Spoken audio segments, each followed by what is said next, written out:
So two amazing women joining us next, who are involved in a global campaign that is really kind of David and Goliath struggle. So you have to take your hat off to them. Suzanne Kim, and Carolyn Kitto of Stop the Traffik fame. It's a global movement of individuals, communities, and organizations fighting to prevent human trafficking around the world. Carolyn has a background in international aid and development, and by chatting to her earlier, I think she has a background in international travel as well, by the sounds of it. She's just all over the place. Mumbai yesterday, and I think in a couple of days' time, she's heading off to the United States. Suzanne Kim is a local director-producer currently working on a number of projects, including a documentary short for Stop the Traffik. Her love for storytelling and travel motivated a trip to India with the organization, where she found stories of despair, hope, and courage in survivors of human trafficking.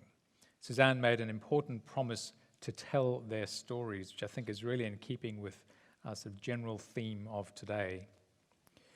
Through conversations and visual stories, she hopes to keep this promise. Will you welcome, please, Suzanne Kim and Carolyn Kitto. Well, we've had a bit of an emotional roller coaster today, and I suspect this might be another one, but here we go. I want you to imagine a teenage girl's bedroom. It's the change of season, and a bunch of friends have gotten together and they've gone shopping.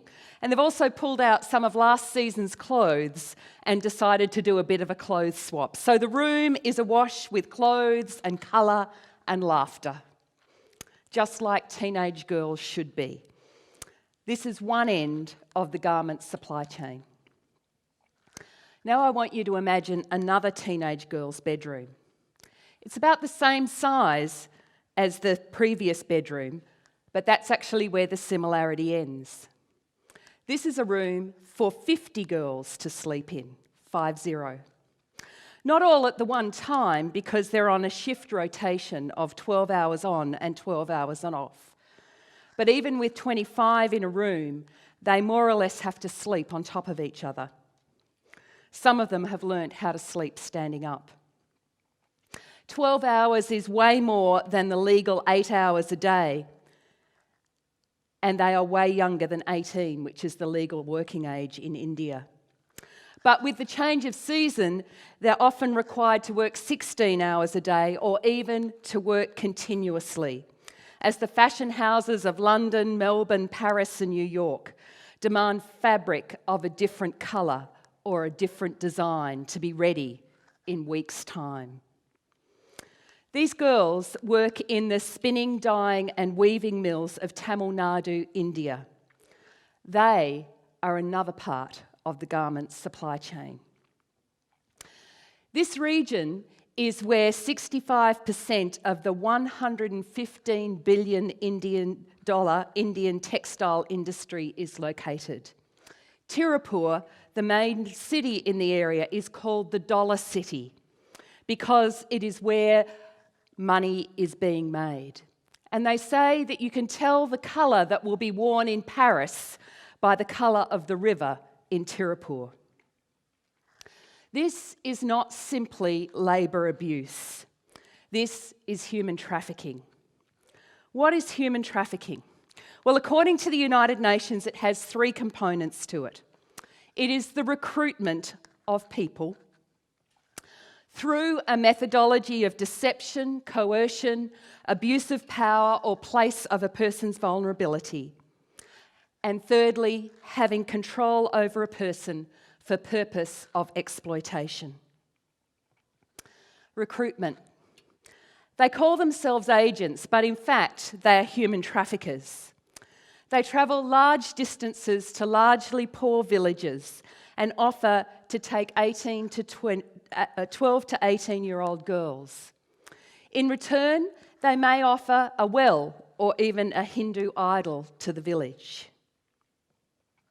Through deception, these families are shown pictures of beautiful surroundings, factories with swimming pools, dining halls, and they're promised that their daughters will be morally safe because they will be confined to hostels and always chaperoned. Abuse of power or place of vulnerability. They're promised that they will receive a small allowance and then a big lump sum payout at the end of a 3 to 5 year contract. Although dowries are illegal in India, everybody knows that a lump sum of money makes a daughter more marriageable. But when they arrive there are no swimming pools which are available to them. And behind the whitewash walls of the factory hostels, they are confined. Their families may be able to visit them once or twice a year, but when they visit, they are not permitted to speak. They are separated by a perspex wall. Having control over a person for the purpose of exploitation. Young girls from this area, often from Dalit and other low castes, are chosen because of their submissive nature, their desperation, and their poverty. 80% of these girls never receive their payout. Should they happen to have a day off, a month is added to their contract as penalty. Some factories even work together so that the girls work 3 months in one factory, 3 months in another, 3 months in another, and when they get to the end of their 3 years, they're told, but you've only been here for 3 months. Every Band-Aid and Panadol is deducted from their allowance at an exorbitant rate. They are fed only rice, no protein, no vegetables, no fruit. There is no OH&S, and they are in spinning, weaving and dyeing mills. So cotton fibres and the dye for the fabric enters their body, leading to allergic reactions, tuberculosis from the cotton fibre in their lungs. And one woman that we met had actually had 4 kilograms of cotton fibre removed from her stomach. They are physically and sexually abused. These hostels are not safe places. They suffer long-term health effects, including infertility, because of the heat and conditions they've worked in. Their health and their womanhood is stolen. These schemes are called Sumangali schemes. Ironically, Sumangali in Tamil means a happy, beautifully married young woman. Nothing could be further from the truth. Now, the supply chain of a garment is long and complex.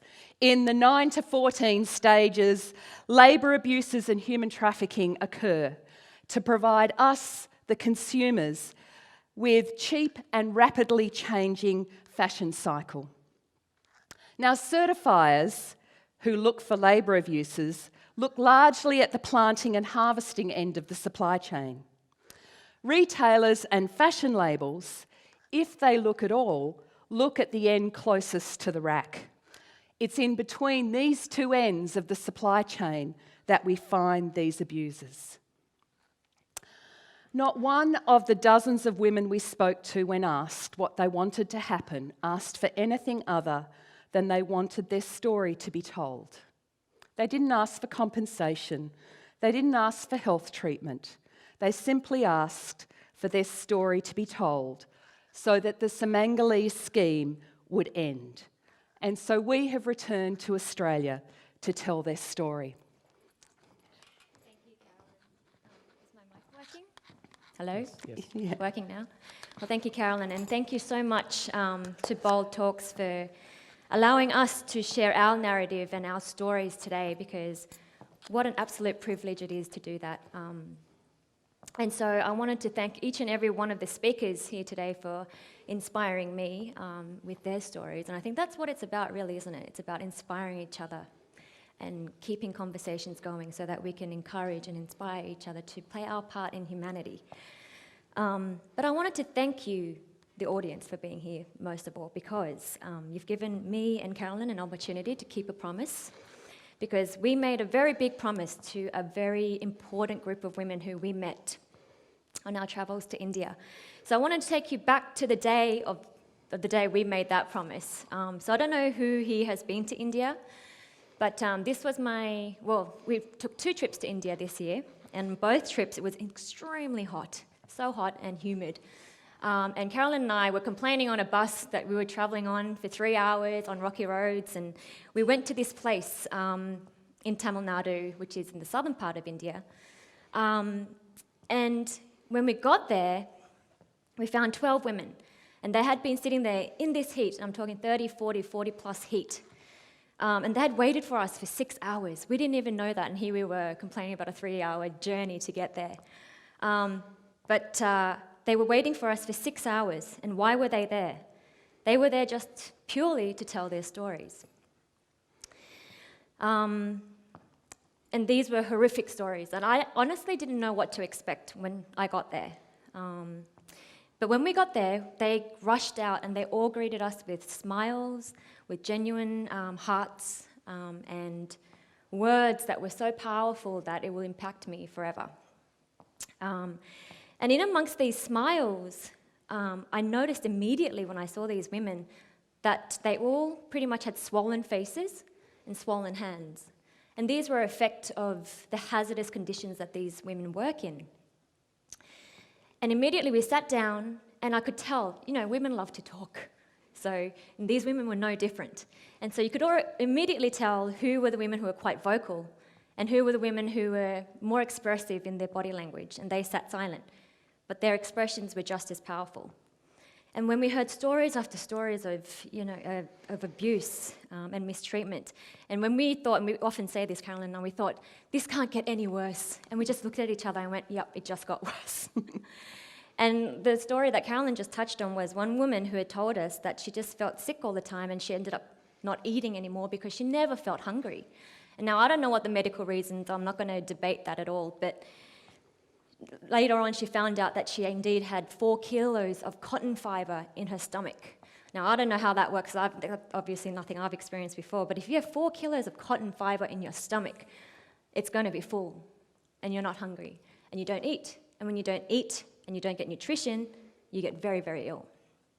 So these were the kind of stories we were being told. And this was a mild one too that we were just telling you about. So there were stories of deaths in extreme circumstances. So after all these stories, Carolyn and I looked at each other and we just said, what do we do? 2 people from the Western world, 2 people from a world where we sit comfortably every single day. What can we do to help you? And like Carolyn said, the request was simple. It was to tell our story, because telling our story is justice. So here I am, telling you a story. And with that, I bestow this responsibility that I bear now onto you. And I think as long as you and I are wearing clothes on the back of our backs, which we all are doing, we are inevitably connected to this story. They say that stories don't really have an impact on you unless you're connected, but if you really think about it, we are all connected, because on one end of the scheme, here we are. We have the power of the purse. We make the choices to take the clothes off the racks and purchase these garments. We're on the other end of the supply chain. So we're on one end of the supply chain, the very last part of the supply chain. We make the power and decision to purchase these clothes that at the very beginning of these supply chains, these women and people really suffer for. And I guess it's not about boycotting organisations or companies, or it's not about not buying their clothes anymore, but it's more about making smarter choices. It's about questioning these companies. It's about putting pressure on them so that we demand that they are transparent in how they source their material and how they get these clothes made, because ultimately we are the ones putting it on our back. So today, I bestow this responsibility on you so that you can go out and tell the stories as well. Now, as a filmmaker, part of the way I do this is to put it in a visual form. And while we were there, the women and the people we met were so generous with their stories. And I was very fortunate to capture some of that on film, and it's currently in post-production, very early stages of post-production, so I'm very humbled to be able to share a bit of that with you today. You're going to have to excuse the audio a little because it's a little bit distorted. But we are planning on releasing it early next year, and it'll be in partnership, and it'll be complemented to a cotton campaign that we'll be launching on the 28th of this month, which is aimed at putting pressure on companies to be completely transparent in their supply chain. And as I said, that is now our responsibility. So the next time you pick up a t-shirt, the next time you try on some jeans, the next time you put on a dress that you're going to wear on a Saturday night, all we ask is that you question it and you wonder where this came from. And if you are inclined to do so, share that responsibility and ask the questions to these companies so that we have the right to know what goes on in this supply chain. So here it is.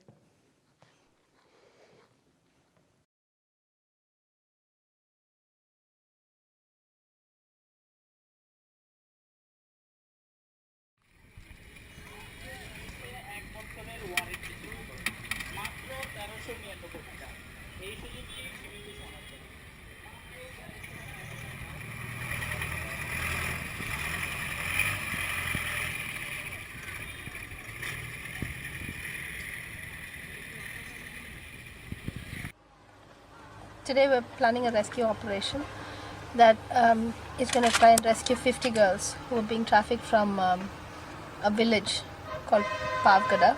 We think that they're being trafficked to work in cotton mills. Now these 50 girls have been recruited from this village and are being taken by, I think, a few men.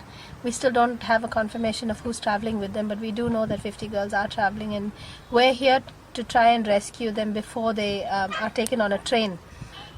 The story is that these mill owners recruit girls from this village, Pavgada and nearby areas, and they take them to this place and make them to work in really hazardous conditions. Most of these girls are very young. In fact, some of the recruitment documents say that they're looking for girls who are under 15 years, which is illegal in India. They also end up serving customers, sexually, being harassed, as along with working long hours. Some of them have told us that they get bonded under the Sumangali scheme, which is really now being seen as a trafficking scheme, and I think we're looking to overturn that.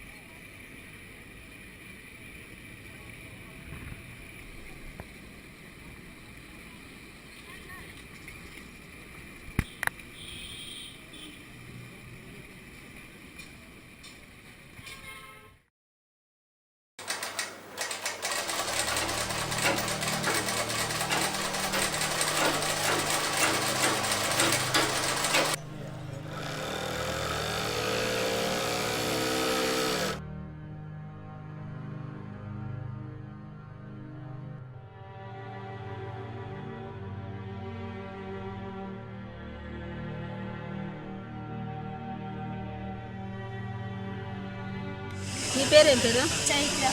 ఎంత చదువుతుండవు? 9th class. పోతుండవు? 8 pass అయ్యి 9 పోతుండవా?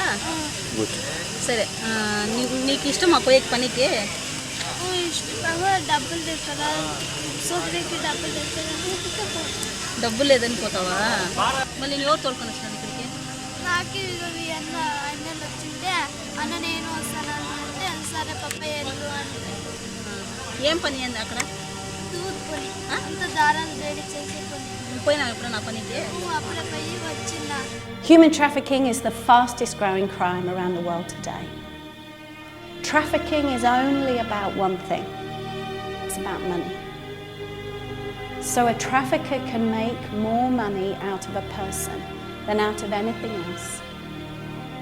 If you were to shoot an illegal bullet from a gun, you can only shoot that bullet once.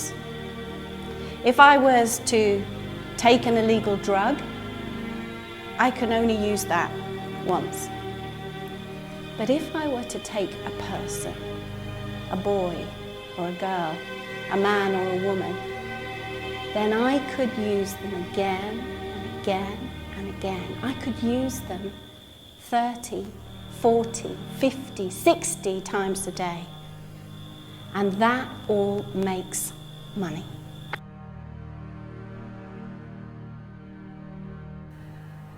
"16 girls had been waiting in a room for 4 hours for us, and they were determined to tell their story. As they told their story, I felt the emotion rising. almost to a sense of panic where it was harder to breathe and my chest was tightening. They told us stories of working ridiculous hours, shift on shift, of sleeping in a room no bigger than my bedroom with up to 50 girls, of not being fed adequately, not being given breaks, not getting medical treatment when they were hurt. They told us of physical and sexual abuse, of friends dying. At the end, all I could ask was, what do you want us to do with this story? Their response, we want you to tell our story to the world so that this will stop.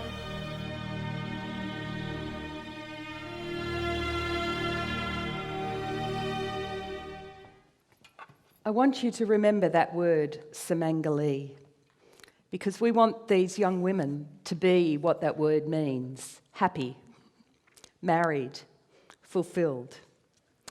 We're launching our campaign globally on the 28th of November, and what we will be asking of retailers and labels is to research their supply chain and require their contractors not to do too much, only to comply with the laws of the country in which they are, and to provide basic protections that we would expect. And what we ask of you is that you will join the campaign, that you will ask questions when you buy your next item of clothing, perhaps your Christmas gifts, that you will simply ask, do you know where this garment came from? We believe that no teenage girl wants to wear clothes produced with the misery of another teenage girl. And telling a person's story is the beginning of justice. Taking action once you've heard that story will bring the change and justice we want to see in the world. Thank you. We have just a few minutes to explore some of these very emotive elements to the story. Carolyn, can you start by saying, you said that, or it might have been Suzanne who said that the extremes of the supply chain is not where the problem is, but it's mostly in the middle. But it seems to me it's a hydra-headed monster that as you attack one part, it just grows another. So how do you deal with that? You're exactly right. And one of the things that's really necessary in this region of India is the last thing we want is these factories to close. Because what you have is a workforce of 250,000 to 500,000 people who are not putting any money back into the local economy. So this area is actually, even though there's some people making a lot of money, this area is actually stunted economically. An NGO released information about a particular factory and particular labels last year. Within 2 weeks, the factory had shut and moved to Bangladesh. That's not what we want to have happen. So our ask of retailers and fashion labels is that they take responsibility to check out what their supply chain looks like. Where has what makes their garment come from? And we're actually finding that retailers are interested in doing that. They realise that part of their social responsibility is to be able to provide us, the consumer, with information about our products that we buy. Well, we know, of course, as you mentioned there, that there's a legal age for children to start working, and yet we do know there's a big problem with child labour in India as well. So where's the government in all this? Why is there no enforcement? Oh, that's a really good question. Like many very poor countries, there's a whole system of payoffs and corruption. What we're asking is that the legal working age in India is 18. Prior to that age, there's a limit on either the kind of work you can do, the days and the hours, just as there is here, but 18 is the legal working age. So doctors, officials, many of these girls don't have birth certificates, so they can't prove their birth age. So documents are forged saying that they are overage. So there's a whole system of corruption that goes around this. And how widespread would this be, something like Samangali? I mean, is there a significant proportion of employers who do the right thing? Unfortunately not. In Tamil Nadu, which is where 65% of India's garment industry is, probably 90 to 95% of the 5,000 factories use this scheme. What they've got is a very disposable, unending system of workforce when you're in a country of 1.2 billion people, most of whom are under the age of 18. Sorry to move it along like that, but does anyone have any questions from the floor? We still have to get through another whole segment before our time is up. We have a question over there. Hi, first of all, I'd like to say thanks for what you guys have done, and I'd like to say sorry to those girls that we haven't done enough for them in the past. As a father of a 10-year-old daughter, I'm actually there for them now. I refuse to let this go on without doing something about it. So I commend you girls for what you've done. I run an online social media site to do with the same thing as this. Mine's in Bangladesh, but it's exactly the same. And it's really, really sad. But the most important thing is awareness. Once people know, then they've got to make a moral choice. So I think what you've done today is really, really important, and I thank you a lot for it. And I hope one day that we don't have to have these kind of talks again. So well done. Thank you.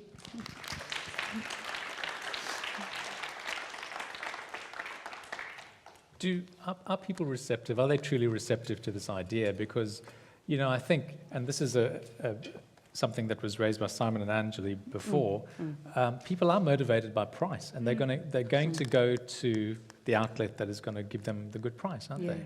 And one of the difficulties with the whole garment industry is you can look at an ad that says 2 men's T-shirts for $4.50 and you can think, I can do mathematics, there's something wrong with that. Like, how can that get to that with that price without somebody being abused?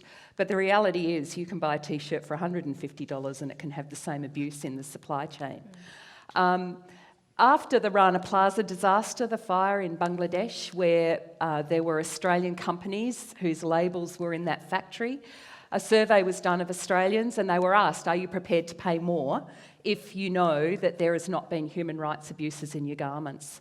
And Australia, of all of the Western countries that was asked that, had the highest reporting rate of people saying they were willing to change.